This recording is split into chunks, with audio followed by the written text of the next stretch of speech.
Hello friends, ಎಲ್ಲರಿಗೂ ನಮಸ್ಕಾರ. ಇವತ್ತು ನಾನು ಒಂದು ಬ್ಲೌಸ್ ಕಟ್ಟಿಂಗನ್ನು ತೋರಿಸ್ಕೊಡ್ತಾ ಇದ್ದೀನಿ. ಇದು ನೋಡ್ತಾ ಇರ್ಬೋದು, ಒಂಥರ ಶೈನಿ ಜಾರ ಥರ. ಈ ಥರ ಬಟ್ಟೆನ ಹೊಲಿಬೇಕಾದ್ರೆ, ಇದು ಸ್ಟಿಚಿಂಗ್ ಮಾಡಬೇಕಾದ್ರೆ ಬಟ್ಟೆ ಇದು ಹಿಡಿಯುತ್ತೆ. ಯಾವ ಥರ ಸ್ಟಿಚಿಂಗ್ ಮಾಡೋದು ಅಂತಲೂ ಕೂಡ ತೋರಿಸ್ತೀನಿ, ಮತ್ತು ಯಾವ ಥರ ನೀಟಾಗಿ ಕಟ್ಟಿಂಗ್ ಮಾಡೋದು ಅಂತ ತೋರಿಸ್ತೀನಿ ನೋಡಿ.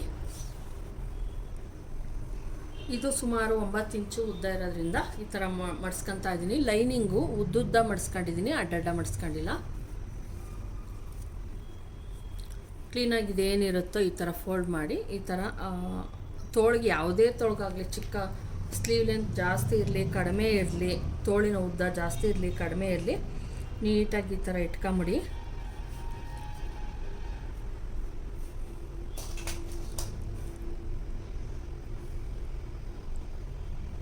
ಗುಂಡ್ಪಿನ್ ಹಾಕೋದನ್ನು ಮರಿಬೇಡಿ. ಗುಂಡ್ಪಿನ್ ಹಾಕಲಿಲ್ಲ ಅಂದರೆ ಏನಾಗುತ್ತೆ ಅಂದರೆ ಇದು ಇದು ಸ್ಮೂತ್ ಇರೋದ್ರಿಂದ ಅಲಗಾಡೋ ಚಾನ್ಸಸ್ ಇರುತ್ತೆ. ನೀವು ಬೇಕಂದರೆ ಬರೀ ಲೈನಿಂಗ್ಗೆ ಕಟ್ ಮಾಡ್ಕೊಂಡು ಮೇನ್ ಫ್ಯಾಬ್ರಿಕ್ ಕೂಡ ಕಟ್ ಮಾಡ್ಕೊಬೋದು. ಇದು ಸ್ಲೀವ್ ಲೆಂತ್ ಬಂದು ಇದೆಷ್ಟಿದೆಯೋ ಇಷ್ಟನ್ನೇ ಇಡ್ತೀನಿ. ಕೆಳಗಡೆ ನಾನು ಮಾರ್ಜಿನ್ಗೆ ಅಂತ ಬಿಟ್ಬಿಟ್ಟು ಮಾರ್ಕನ್ನು ಹಾಕ್ತೀನಿ. ಇದು ಕರೆಕ್ಟಾಗಿ ಎಲ್ಲಿದೆಯೋ ಅಲ್ಲಿಗೆ ಹಾಕಬೇಕು. ಇಲ್ಲೂ ಅಷ್ಟೇ ಕರೆಕ್ಟಾಗಿ ಎಲ್ಲಿಗಿದೆಯೋ ಅಲ್ಲಿಗೆ ಹಾಕ್ಬಿಟ್ಟು ಹಾಫ್ ಇಂಚ್ ಇಲ್ಲೂ ಮೇಲೆ ಹಾಕೊಳ್ಳಿ. ಅವಾಗೇನಾಗುತ್ತೆ, ಕೊಟ್ಟಿರೋ ಬ್ಲೌಸ್ ಕರೆಕ್ಟಾಗೈತೆ ಅಂದಾಗ ನಮ್ಮದು ಕರೆಕ್ಟಾಗಿ ಬ್ಲೌಸು ಇದು ಬರುತ್ತೆ. ಇದು ಮಿನಿಮಮ್ 3 ಇಂಚ್ ಐತೆ, ಸಾಕಾಗುತ್ತೆ. ಇಲ್ಲಿಂದ 3 ಇಂಚ್ ಐತೆ, ಸಾಕಾಗುತ್ತೆ. ನೋಡ್ತಾ ಇರ್ಬೋದು ಹೆಂಗೆ ಉಬ್ಗಂಬರುತ್ತೆ ಮಾರ್ಕ್ ಹಾಕಬೇಕಾದ್ರೆ ಅಂತ. ತುಂಬಾ ಇದು ಮಾರ್ಕ್ ಹಾಕಬೇಕಾದ್ರೆ ಕಟ್ಟಿಂಗು ಅಷ್ಟೇ ಕೇರ್ಫುಲ್ಲಾಗಿ ಮಾಡಬೇಕಾಗುತ್ತೆ. ನೀವು ಯಾರೋ ನನಗೆ ಕಮೆಂಟ್ ಮಾಡಿದ್ರು, ಮೇಡಮ್ ನೀವು ಮುಂಭಾಗದ ಶೇಪು ತೆಗಿಲೇ ಇಲ್ಲ ತೋಳಿಂದು ಅಂತ. ನಾನು ಮುಂಭಾಗದ ಶೇಪು ಯಾವಾಗಲೂ ಕೂಡ ತೆಗೆಯಲ್ಲ. ಯಾಕಂದರೆ ತುಂಬಾ ಸ್ಟಿಚ್ ಮಾಡಬೇಕಾದ್ರೂ ಸ್ವಲ್ಪ ಕನ್ಫ್ಯೂಸ್ ಆಗುತ್ತೆ. ನಾವೇನೋ ಮಾತಾಡ್ಕೊಂಡು ಅಥವಾ ಏನಾದರೂ ಮಾಡ್ತಿರ್ತೀವಿ, ಅವಾಗ ತುಂಬ ಇದಾಗೋದ್ರಿಂದ ಈಗ ನಾನೇನು ಮಾಡ್ತೀನಿ, ಈ ಥರ ಕಟ್ ಮಾಡಿ ಎತ್ತಿಟ್ಕೊಂಬಿಟ್ಟಿರ್ತೀನಿ. ಲಾಸ್ಟ್ ಎಲ್ಲ ಫಿನಿಶಿಂಗ್ ಆದಮೇಲೆ, ಅಂದರೆ ತೋಳನ್ನು ಕೂಡಿಸಿ ಲೈನಿಂಗು ಇದು ಎಲ್ಲ ಕೂಡಿಸಾದ್ಮೇಲೆ ಮುಂಭಾಗದ ಶೇಪನ್ನು ತೆಗೆದು ನಾನೇನು ಮಾಡ್ತೀನಿ, ಆಮೇಲೆ ತೋಳನ್ನು ಅಟ್ಯಾಚ್ ಮಾಡ್ತೀನಿ. ಈಗ ನೋಡ್ತಾ ಇರ್ಬೋದು, ಈಗ ನಾವು ಇದಕ್ಕೂ ಕೂಡ ತೋಳಿಗೂ ಕೂಡ ಮೇನ್ ಫ್ಯಾಬ್ರಿಕ್ಕಿಗೂ ಅಟ್ಯಾಚ್ ಮಾಡಬೇಕು, ಲೈನಿಂಗಿಗೂ ಕೂಡ ಅಟ್ಯಾಚ್ ಮಾಡಬೇಕು. ಈಗ ತೋಳು ಕಟ್ಟಿಂಗ್ ಆಯಿತು. ಉಳಿದಿರೋ ಅಂತಹ ಲೈನಿಂಗ್ ಇದಕ್ಕೆ ನಾನು ಮೇನ್ ಫ್ಯಾಬ್ರಿಕ್ ಆಮೇಲೆ ಕಟ್ ಮಾಡೋಣ, ತುಂಬ ಜಾರೋದ್ರಿಂದ ಇದನ್ನು ಲೈನಿಂಗ್ ಕಟ್ ಮಾಡಿಬಿಟ್ಟು ಅದನ್ನು ಇಟ್ಕೊಂಡು ಕಟ್ ಮಾಡ್ಕೊಳ್ಳೋಣ. ನೀವು ಕೂಡ ಇದನ್ನು ಮಾಡಿ, ಏನು ಲೈನಿಂಗ್ ಇರುತ್ತೋ ಅದನ್ನು ಫೋಲ್ಡ್ ಮಾಡಿ. ಇದು ಬಂದು 11.5 ಎದೆ ಸುತ್ತಳತೆ ಇರೋದ್ರಿಂದ ಬ್ಲೌಸ್ ಬಂದು ನೀವು ಈ ಥರ, ನಾವು ಕೆಲವು ಸಲ ಏನಾಗುತ್ತೆ ಅಂದರೆ ನೀವು ತೆಗೆದುಕೊಂಡಿರೋದು ಹೆಚ್ಚು ಕಡಿಮೆ ಆಗೋ ಚಾನ್ಸಸ್ ಇರುತ್ತೆ. ನೀವು ಬೇಕಾದರೆ ಏನು ಬ್ಲೌಸ್ ಇರುತ್ತೋ, ಇಲ್ಲಿ ಏನು ಸ್ಟಿಚಿಂಗ್ ಇರುತ್ತೋ ಇಲ್ಲಿ ಸ್ಟಿಚಿಂಗ್ ಇರುತ್ತಲ್ಲ, ಬೇಕಾದ್ರೆ ಹಿಂಗೆ ಹಿಡ್ಕೊಂಡು ಕರೆಕ್ಟಾಗಿ ನೋಡ್ಕೊಬೇಕಾದ್ರೂ ನೀವು ಅಳತೆಯನ್ನು ತೆಗೆದುಕೊಬೋದು. ಈಗ ನೋಡ್ತಾ ಇರ್ಬೋದು, ಇಲ್ಲಿಗೆ ಬಂದೈತೆ, ಇದು ಕರೆಕ್ಟಾಗಿ ಇಷ್ಟ ಐತೆ.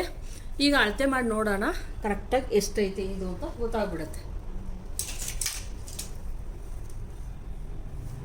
ನೋಡ್ತಾ ಇರ್ಬೋದು 11.5 ಕರೆಕ್ಟಾಗಿ 11.5 ಎದೆ ಸುತ್ತಳತೆ ಐತೆ. ತುಂಬ ಈಸಿ ಮೆಥಡ್ ಏನಪ್ಪ ಅಂದರೆ, ಬ್ಲೌಸನ್ನು ಇಟ್ಟು ಕೂಡ ನಾವು ಆರಾಮಾಗಿ ನಾವು ಇದನ್ನು ಮಾಡ್ಬೋದು. ಇಲ್ಲಿ ಆರ್ಮೋಲನ್ನು ಯಾವ ಥರ ಕಂಡುಹಿಡಿಯೋದು ಅಂತ ಅನ್ನೋದನ್ನು ಕೂಡ ತೋರಿಸ್ತೀನಿ ನೋಡಿ. ಫಸ್ಟ್ ಏನು ಮಾಡಿ, ಇಲ್ಲಿಂದ ಎಡ್ಜಿಂದ ನೀಟಾಗಿ ಹಿಂಗೆ ಇಟ್ಕೊಂಬಿಡಿ. ಬ್ಲೌಸ್ ಉದ್ದ ಎಷ್ಟೈತೋ ಅಷ್ಟನ್ನು ಕೂಡ ಹಿಂಗೆ ನೀಟಾಗಿ ಹಿಂಗೆ ತೆಗೆದುಕೊಳ್ಳೋಣ. ಬ್ಲೌಸ್ ಉದ್ದವನ್ನು ಇಲ್ಲಿ ಹಾಕಿ ಆಮೇಲೆ 1 ಇಂಚ್ ಎಕ್ಸ್ಟ್ರಾವನ್ನು ತೆಗೆದುಕೊಂಡ್ರೆ ಮಾರ್ಜಿನ್ಗೆ ಅಂತ ಕರೆಕ್ಟ್ ಆಗುತ್ತೆ. ಈ ಥರನೂ ಕೂಡ ಮಾಡ್ಬೋದು ನೀವು.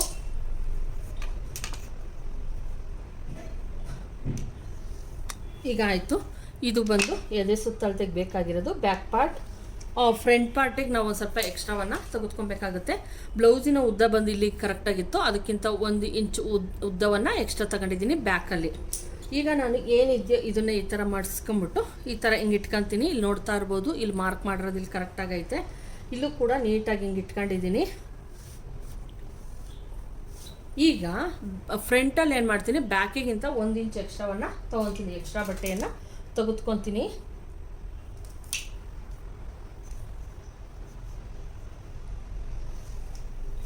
ನೋಡಿ, ಎಕ್ಸ್ಟ್ರಾ ಮಾರ್ಕನ್ನು ನಾನಿಲ್ಲಿ ಹಾಕಿದ್ದೀನಿ. ಫ್ರಂಟ್ಗೆ 2 ಇಂಚಸ್ ಎಕ್ಸ್ಟ್ರಾ ಬೇಕಾಗುತ್ತೆ. ಅಕಸ್ಮಾತ್ ನಿಮ್ಗೆ ಬ್ಲೌಸು ಫ್ರಂಟಲ್ಲಿ ಜಾಸ್ತಿ ಬೇಕು ಅನ್ನೋರು ಮಾತ್ರನೇ ಇನ್ನು ಅಂದರೆ ಈ ಹಿಂಭಾಗದ ಅಳತೆಗಿಂತ 1.5 ಇಂಚನ್ನು ತೊಗೊಬೋದು. ಈಗ ಆಯಿತು ಫ್ರೆಂಡ್ಸ್, ಈಗ ಇದಾಯಿತು. ಇನ್ನೊಂದು ಸಲ ಬೇಕಾದರೆ ನಾವು ಎದೆ ಸುತ್ತಳತೆ ಯಾವಾಗಲೂ ಅಷ್ಟೇ ನಾನು ಹೇಳ್ತಾನೆ ಇರ್ತೀನಿ, ರಿಂಗ್ ಕಡೆಯಿಂದಲೇ ತೆಗೆದುಕೊಳ್ಳಿ ಅಂತ. ಇನ್ನೊಂದು ಸಲ ಮಾರ್ಕನ್ನು ಹಾಕ್ತೀನಿ ನೋಡಿ. ಇಲ್ಲಿಂದ ಕರೆಕ್ಟಾಗಿ ಇಟ್ಕೊಂಡಿದ್ದೀನಿ ನಾನು.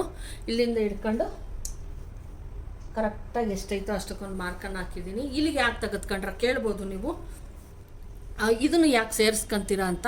ನಾವು ಇಲ್ಲಿ ಹಿಡ್ದಿರ್ತೀವಲ್ಲ ಅದನ್ನು ಸೇರಿಸ್ಕೊಂಡಿರಲ್ಲ ಫ್ರೆಂಡ್ಸ್. ಆದ್ದರಿಂದ ಇಲ್ಲಿರೋ ಅಷ್ಟು ತೆಗೆದುಕೊಂಡಾಗ ಇಲ್ಲ 1/2 ಇಂಚ್ ಒಳಗೆ ಹೋಗುತ್ತೆ, ನಾವಿಲ್ಲ ಇನ್ನು ಆಡ್ ಮಾಡ್ತೀನಿ, ಆವಾಗ ಕರೆಕ್ಟಾಗಿ ಆಗುತ್ತೆ.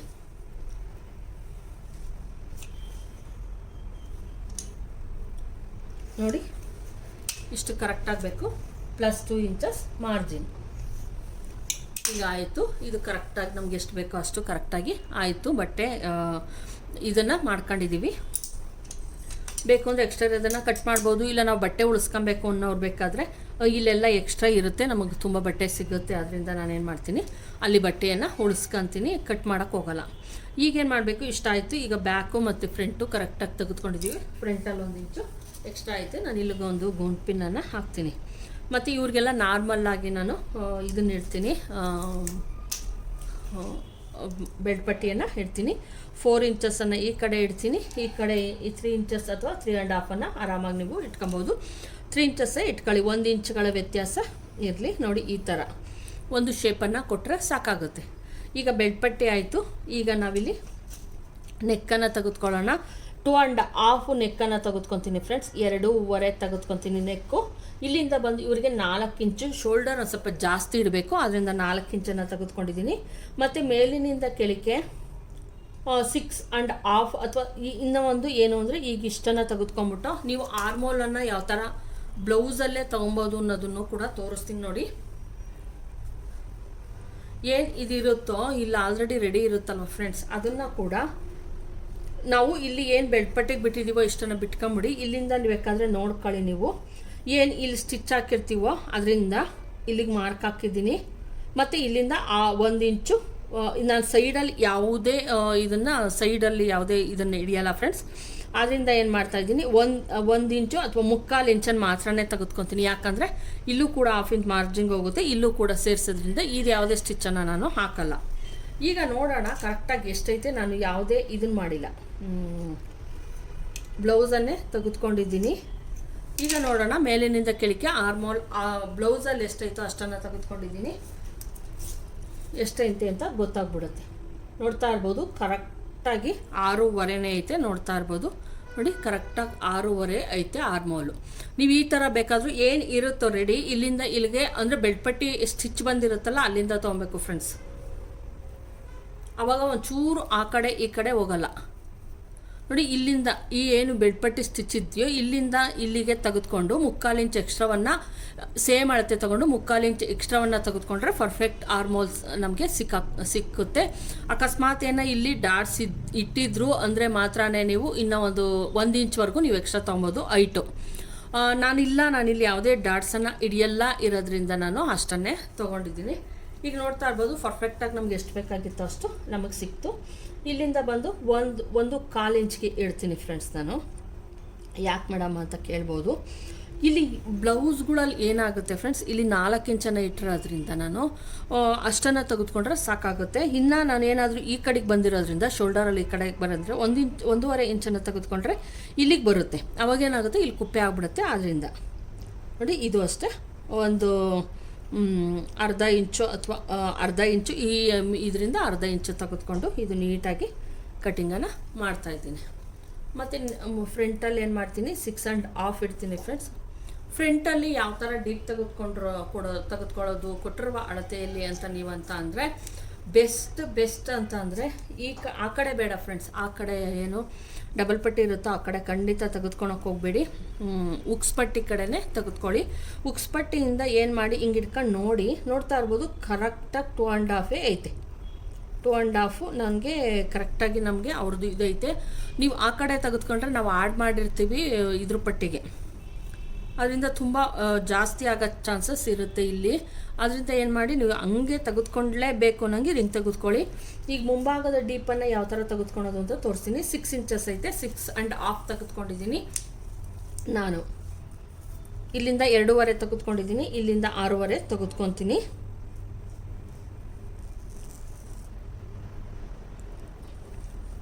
ನೀಟಾಗಿ ಕಟ್ ಮಾಡ್ಕೊಂಬಿಡಿ. ನೋಡಿದ್ರಲ್ವ ಫ್ರೆಂಡ್ಸ್ ಯಾವ ಥರ ಪರ್ಫೆಕ್ಟಾಗಿ ಬ್ಲೌಸ್ ಕಟ್ಟಿಂಗನ್ನು ಮಾಡೋದು ಅಂತ.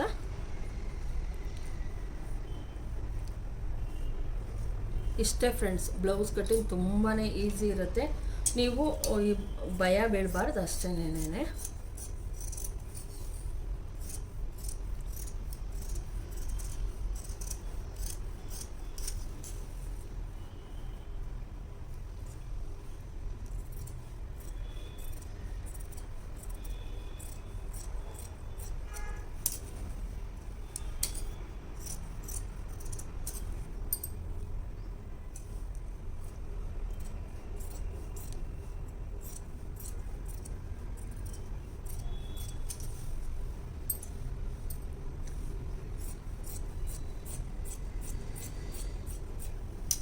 ನೋಡಿ ಫ್ರೆಂಡ್ಸ್, ಇದು ಬೆಡ್ ಪಟ್ಟಿ 3 ಪೀಸನ್ನು ಮಾಡಬೇಕು.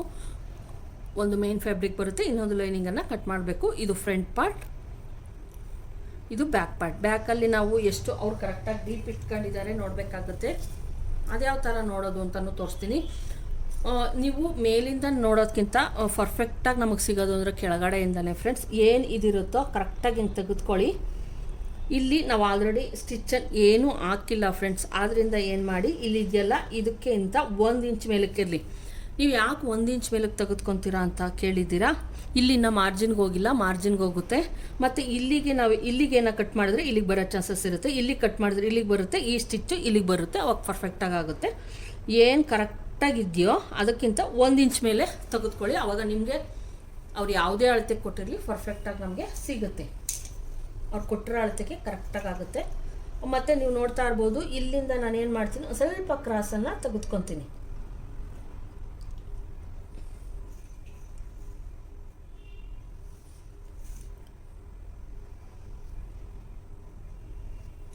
ಈ ಥರ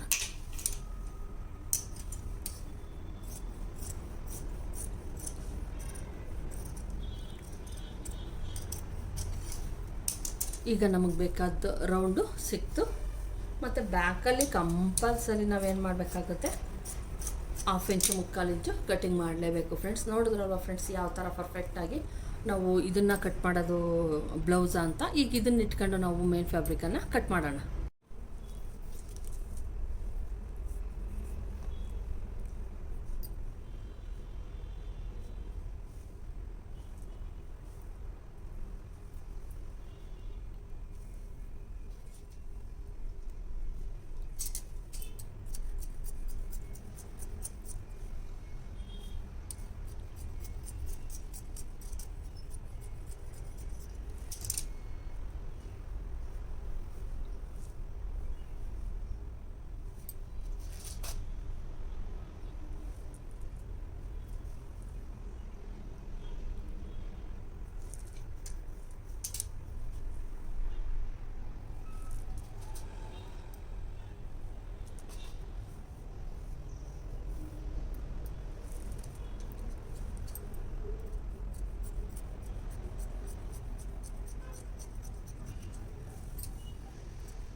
ನೋಡಿದ್ರಲ್ವ ಫ್ರೆಂಡ್ಸ್, ಯಾವ ಥರ ಸ್ಮೂತಾಗಿರೋ ಬಟ್ಟೆನ ಯಾವ ಥರ ಕಟ್ ಮಾಡಬೇಕು ಕೇರ್ಫುಲ್ಲಾಗಿ ಅಂತ. ಸ್ಟಿಚಿಂಗ್ ಮಾಡಬೇಕಾದ್ರೂ ಅಷ್ಟೇ ಒಂದು ಸ್ವಲ್ಪ ಹಿಂಗೆ ಅನ್ಕೊಂಡು ನಿಧಾನಕ್ಕೆ ಮಾಡಬೇಕಾಗುತ್ತೆ, ಇಲ್ಲಾಂದರೆ ಬಬಲ್ಸ್ ಬರೋ ಚಾನ್ಸಸ್ ಇರುತ್ತೆ. ತೋರಿಸಿದ್ರೆ ತೋರಿಸ್ತೀನಿ, ಇಲ್ಲ ಅಂದ್ರಿಲ್ಲ. ಯಾಕಂದರೆ ತುಂಬಾ ಹೊಸಬ್ರಾದರೆ ಮತ್ತು ಮಿಷಿನ್ಗೂ ಕೂಡ ಇದು ಹಂಗಂಗೆ ಸಿಗಾಕಂತ ಇರ್ತೈತೆ, ಕುಪ್ಪೆ ಥರ. ತೋರಿಸಿದ್ರೆ ಅದು ಒಂದು ಟೆಕ್ನಿಕ್ ಐತೆ, ಅದನ್ನು ತೋರಿಸ್ತೀನಿ ನಾನು. ಈ ವಿಡಿಯೋ ನಿಮ್ಮೆಲ್ಲರಿಗೂ ಇಷ್ಟ ಆಗಿದ್ರೆ ಲೈಕ್ ಮಾಡಿ, ಶೇರ್ ಮಾಡಿ, ಸಬ್ಸ್ಕ್ರೈಬ್ ಮಾಡಿ. ದಯವಿಟ್ಟು ಸಬ್ಸ್ಕ್ರೈಬ್ ಮಾಡ್ಕೊಂಡು ನೋಡಿ ಫ್ರೆಂಡ್ಸ್. Thank you friends.